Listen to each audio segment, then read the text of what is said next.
What's up? Welcome into your Daily Buckeye Blitz for a Saturday. Welcome to the weekend. The Buckeyes are back on the practice field today. Hope you guys are, if you're in the Columbus area, hope you're heading in there to check that out. Sounds awesome. Please visit the buckeyecast.com. Check out the gear. Check out all the new stuff that's in there. Get yourself something for the new season. Um, what else? Please hit like and subscribe on the video. If you're listening on podcasts, it'd be nice of you to leave a positive review of some sort, a few stars, maybe, whatever. That's greatly appreciated. All these little things are, they're free, the reviews and the likes and all that. It's free and it just helps other Buckeye fans find the show and the content. So, and while you're at it, share the show with a friend of yours, friends, family, enemies, whoever. But just share the show, and I'd greatly appreciate it.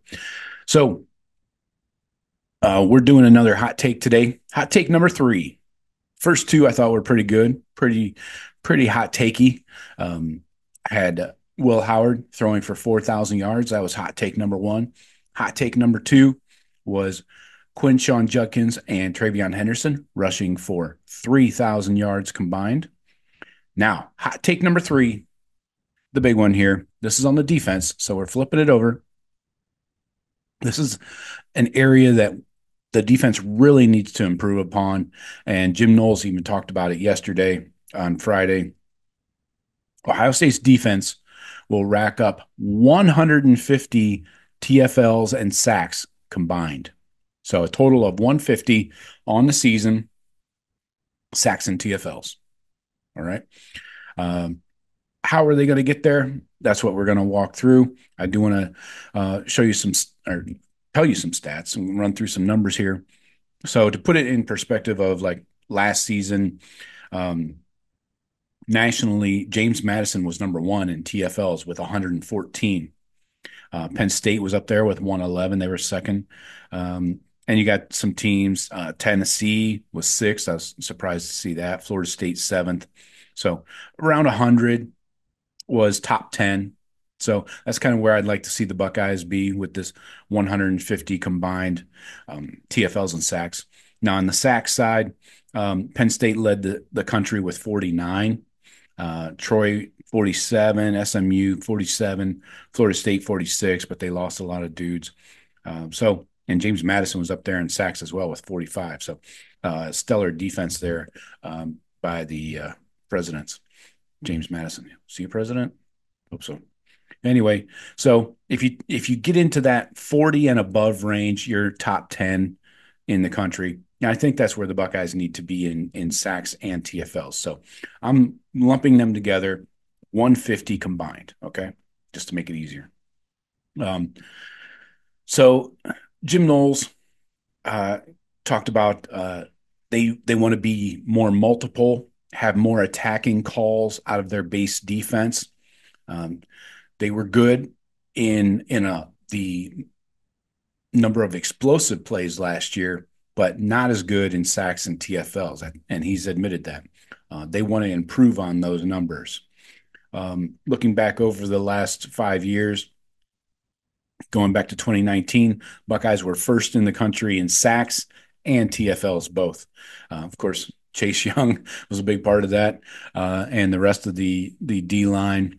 You got guys in there like Jonathan Cooper, Tyler Friday. Those guys. Zach Harrison was on that team, and then your secondary was locked down. Okuda and Arnett were your corners. Sean Wade at the slot. So that's why they were tops in the country in sacks and TFLs. So they had 54 sacks that year and 124 TFLs. So my simpleton math, that says 178. Now, I'm not trying to get to those lofty numbers. Those are probably not going to be reached again anytime soon, in my opinion. But then you go 2020, the Buckeyes were 49th. Yeah, it was the COVID season. We only played 8 games. They had 21 sacks and 46 TFLs. The TFLs was 82nd in the country. Anyway, 2021 in 13 games, they had 36 sacks. That was 34th in the country. 2021 TFLs, they had 83. That was 44th in the country. In 2022, the sacks, they were 32nd in the country with 34 sacks. TFLs in 22, they had 86. That was 31st. So you see, kind of went from tops in the country in 19 down to 20, 34th, 32nd, 44th, 31st. And then last year was the worst season in Ryan Day's tenure so far. In 13 games, they had 28 sacks. That was 60th in the country, so middle of the country. And then TFLs, they had 72. That was 65th in the country. Again, middle of the road, middle of the pack. So, um, really, when it comes to sacks, especially, we look at Jack and JT, right? So, Jack and JT, if I can pull up their stuff here, 1 second. Should have had these open. Sorry, patience. Okay, so Jack really came on late in the year, but he had some really good games early in the year too. Most of them were against kind of shitty teams, but he had 37 pressures, excuse me, over the season, and his 8 sacks was 13th in Power Five defensive ends in the country. JT had 4 sacks, and that was 36 of Power Five defensive ends. But Jack's number of pressures was more impressive to me. They both came in at 37. So if they can ramp up those pressures, they can really make a dent in this and get some more sacks, get some more hits on the quarterback. In the grades, the pass rush grades, according to PFF, Jack was 12th in the country among Power Five defensive ends. He was 86. And JT wasn't bad. It was 75, but where's the JT, that plays against Penn State? Where's that guy? I mean, it's really frustrating to see him. We see what he's capable of, but like one game out of the season. Um, so let's look at the road to 150. Um, and I think Jim Knowles, his comments on Friday are going to back me up on this. So the road to 150, back in 2023, they had 123 combined TFLs and sacks. So we're looking to blow past that, easily. They averaged 5.5 TFLs a game, 2.2 sacks per game. So in 2024, to get to 150 sacks and TFLs, we need to average 9.4 total per game, sacks and TFLs combined, times 16 games. That gives you 150 right on the button. So if you divide that 9.4 and say, okay, how many should be sacks? How many should we get in the TFL department? I think if you can average 3 sacks a game, that should be doable. And this is not out of the realm of possibility when you look at the sacks per game in the country last year. The top 10, actually top 11 in the country were at 3.0 sacks per game on average. Teams like Va Tech, Missouri, Tennessee, Texas A&M, Florida State, all up there. Penn State, of course. So that's doable. And again, that puts us up in the top 10, give or take, And then TFLs. We need to average 6.4 TFLs per game. That doesn't sound like too many to me. And when you look at the stats per game last year, the average 6.4 would put you in the top 30. So the leader last year, James Madison, averaged 8.77 per game. Penn State was at 8.54. Tennessee was 7.77. So I don't think it's asking too much to get 6.4 TFLs per game, especially early on and against these garbage teams. We're really going to rack up the stat sheet.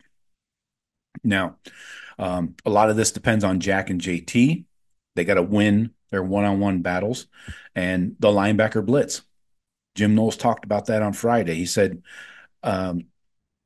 we need to get more aggressive in the blitzing.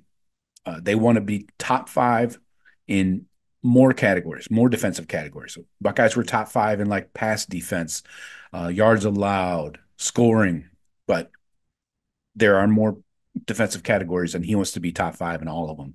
Um, so they want to get their D linemen, Jack and JT, in more one-on-one situations. You do that with blitzing, bring in extra people. So you overwhelm the O line and the running back if there's one in there blocking, or tight end, whoever the extra blocker is. You create these one-on-one matchups and let your defensive ends feast. Um, and Jim Knowles talked about Jack Sawyer on Friday. He said uh, he was asked where Jack made that leap last year in what department, and Jim Knowles said confidence. The end of last season, he was more confident. You can see how serious he was about his craft. He has really advanced with next level stuff. He has blossomed under this system. So I look for another level up, maybe like he had against Missouri last year. He had 7 total pressures against Missouri, 3 sacks, 4 QB hurries. That's what we need, more of that. And same for JT.